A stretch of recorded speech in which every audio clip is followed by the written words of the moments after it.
भुटान विजय गर्ने हो र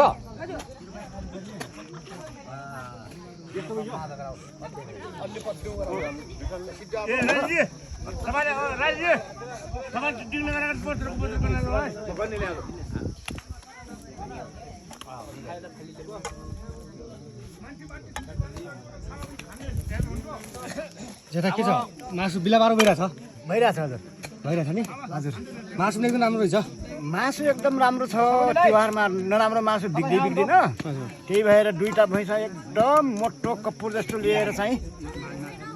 जस गाउँ समाजलाई गाउँ समाजलाई चाहिँ हुनुपर्ने कुरा भयो मासु पनि एकदम घिउ बिगाइ भइयो तपाईँ के योलाई डल्ला पारेन बटर गर्ने यो अरू थाहा भन्न अहिले मासु उफ्र